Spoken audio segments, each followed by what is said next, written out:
Thiruvananthapuram corporation mayor V V Rajesh നമ്മോടൊപ്പം ചേരുന്നുണ്ട്. വെള്ളിയാഴ്ച കൌൺസിൽ യോഗം വിളിച്ചിട്ടുണ്ട്. അതിലൊരു പ്രത്യേകത എന്ന് പറയുന്നത് സുഗതൻ പങ്കെടുക്കാത്ത മൂന്നത്തെ യോഗമായിരിക്കും എന്നുള്ളതുണ്ട്. അതെങ്ങനെ നമ്മൾ പരിഹരിക്കുക പ്രശ്നം? അല്ല, പല കൗൺസിലർമാരും പല ദിവസവും ആബ്സെന്റ് ആവാറുണ്ട്, അവർ ലീവ് അറിയിക്കാറുണ്ട്. ചിലതിൽ ഞാൻ തന്നെ കഴിഞ്ഞ കൗൺസിൽ പീരീഡിൽ പല ദിവസവും എനിക്ക് വരാൻ പറ്റിയിട്ടില്ല, 2020-25 കാലഘട്ടത്തിൽ. അതിലൊക്കെ മുനിസിപ്പൽ ആക്ടിൽ പ്രൊവിഷനുണ്ട്, അതനുസരിച്ച് മുമ്പോട്ട് പോകും. അതായത് തുടർച്ചയായിട്ട് പിന്നെ മൂന്നോണം പങ്കെടുക്കാതിരിക്കുമ്പോൾ വീണ്ടും പ്രതിപക്ഷത്തിന്റെ പരാതി മറ്റു കാര്യങ്ങളൊക്കെ വരും. അപ്പോൾ അദ്ദേഹത്തിന്റെ അവധി അപേക്ഷ കൌൺസിൽ പാസ്സാക്കാൻ കഴിയുന്നുള്ള ആത്മവിശ്വാസമുണ്ടോ? അല്ല, അങ്ങനെ പങ്കെടുക്കാതെ ഇരുന്നാൽ മാത്രമല്ല അത്തരത്തിലുള്ള സാഹചര്യം ഉണ്ടാവുകയുള്ളൂ. അങ്ങനെ വരികയാണെങ്കിൽ നമുക്ക് വെള്ളിയാഴ്ച ഉച്ച കഴിഞ്ഞിട്ട് നോക്കാം.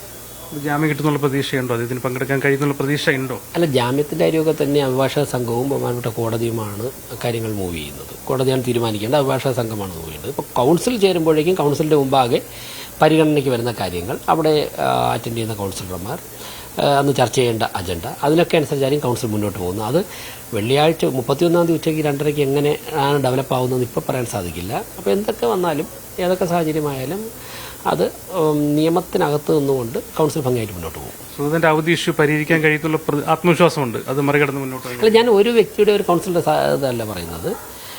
വെള്ളിയാഴ്ച ഉച്ചയ്ക്ക് ആരൊക്കെയായിരിക്കും സഭയിൽ പ്രസന്റ് ആവുന്നത് അതനുസരിച്ച് അവർക്ക് അറ്റൻഡൻസ് മാർക്ക് ചെയ്യും. നമുക്ക് അദ്ദേഹം ജയിലിലാണെന്ന് നമുക്കറിയാം, ജാമ്യം ഇതുവരെയും കിട്ടിയിട്ടില്ല. പിന്നെ ജാമ്യം കിട്ടി വരുമെന്നാണോ താങ്കളുടെ പ്രതീക്ഷ, അതോ അവധി അപേക്ഷ നമുക്ക് കൗൺസിലിൽ പാസ്സാക്കി എടുക്കാൻ കഴിയുന്നുള്ള ആത്മവിശ്വാസമുണ്ടോ? അല്ല, ഒരു 101 കൗൺസിലർമാരെ കുറിച്ച് നമുക്കിപ്പോൾ ഓരോരുത്തരും എങ്ങനെ എത്തും എങ്ങനെ എത്തൂല എവിടെ ആയിരിക്കും ഇപ്പോൾ പ്രതീക്ഷിക്കാൻ പറ്റില്ലല്ലോ. അത് വെള്ളിയാഴ്ച ഉച്ചയ്ക്ക് സുഗതന്റെ കാര്യത്തിൽ നമുക്ക് ഒരു ജയിലായതുകൊണ്ടാണ് ചോദിക്കുന്നത്. അല്ല, എനിക്കങ്ങനെ ഇല്ല. നിങ്ങൾ മാധ്യമപ്രവർത്തകർക്ക് ഇപ്പോൾ അത് മാത്രം ചിന്തിച്ചിട്ടിരിക്കുന്നതുകൊണ്ടാണ്. സാധാരണ കൗൺസിൽ യോഗങ്ങൾ നടക്കുന്നത് പോലെ കൗൺസിൽ നടന്നു പോകും. എല്ലാം വളരെ ഭംഗിയായിട്ടാണ് മുന്നോട്ട് പോകുന്നത്. നന്നായിട്ട് നല്ല ശക്തിയോടെ പോകും. പുതിയ പദ്ധതികൾ പ്രഖ്യാപിക്കുന്ന അല്ലെങ്കിൽ ആവിഷ്കരിക്കുന്ന അല്ലെങ്കിൽ ചർച്ച ചെയ്യുന്ന കൗൺസിലായിരിക്കും. അത് ആ കൗൺസിൽ തുടങ്ങുമ്പോൾ തന്നെ നിങ്ങൾക്ക് മനസ്സിലാവും. ഓക്കെ, മറ്റു ആശങ്കകളൊന്നുമില്ല. ഈ കാരണം പ്രതിപക്ഷം അത് മുൻനിർത്തി വലിയ ആക്രമണമാണ് ശരിക്കും മേയർക്കെതിരെ എനിക്കങ്ങനെ തോന്നിയിട്ടില്ല. അതൊരു ആക്രമണമായിട്ടേ തോന്നിയിട്ടില്ല. അതൊക്കെ ജനാധിപത്യത്തിൽ നമ്മൾ ആസ്വദിക്കുകയാണ് ചെയ്യേണ്ടത്. വേറൊരു കാര്യം കൂടി ചോദിച്ചോട്ടെ. അതായത് ഈ തെരുവ് കച്ചവടക്കാരെ ഒരുപാട് ഒഴിപ്പിക്കുന്നുണ്ട്, സ്വാഭാവികമായിട്ട് നടപടിക്രമങ്ങളുടെ ഭാഗമായിട്ടാണ്. പക്ഷേ ഈ നഗരത്തിൽ വരുന്ന ആൾക്കാർക്ക് ചെറിയ ചെലവിൽ പിന്നെ ഭക്ഷണം കഴിക്കാത്തതിന്റെ പരാതികൾ മറ്റുമൊക്കെ പറയുന്നുണ്ട്. എങ്ങനെയാണ് ഈ നിയമപരമായ വശം ഒരു വശത്തുണ്ട്, അതോടൊപ്പം തന്നെ ഈ ഒരു പ്രശ്നത്തെ എങ്ങനെ താങ്കൾ കാണുന്നത്? അല്ല, തിരുവനന്തപുരത്ത് വരുന്ന ആൾക്കും ഭക്ഷണം കഴിക്കാൻ പറ്റാത്ത സാഹചര്യം ഉണ്ട് എന്ന് ഇതുവരെയും തോന്നിയിട്ടില്ല. അങ്ങനെ ഒരു വിവരവും നമ്മുടെ പക്കൽ വന്നിട്ടില്ല. പിന്നെ